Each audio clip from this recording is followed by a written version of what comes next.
IFM News. IFM News. IFM News. Lokal.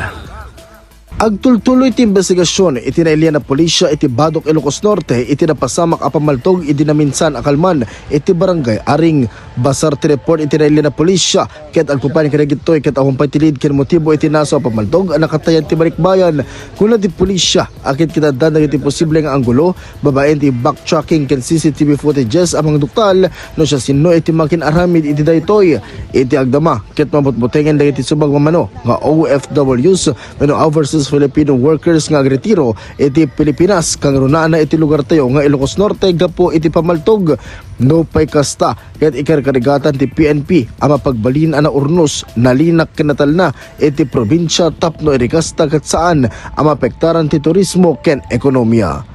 Para iti IFM News, Idol Lawrence Martinez, Tatak, IFM. IFM News. IFM News. IFM News. Lokal.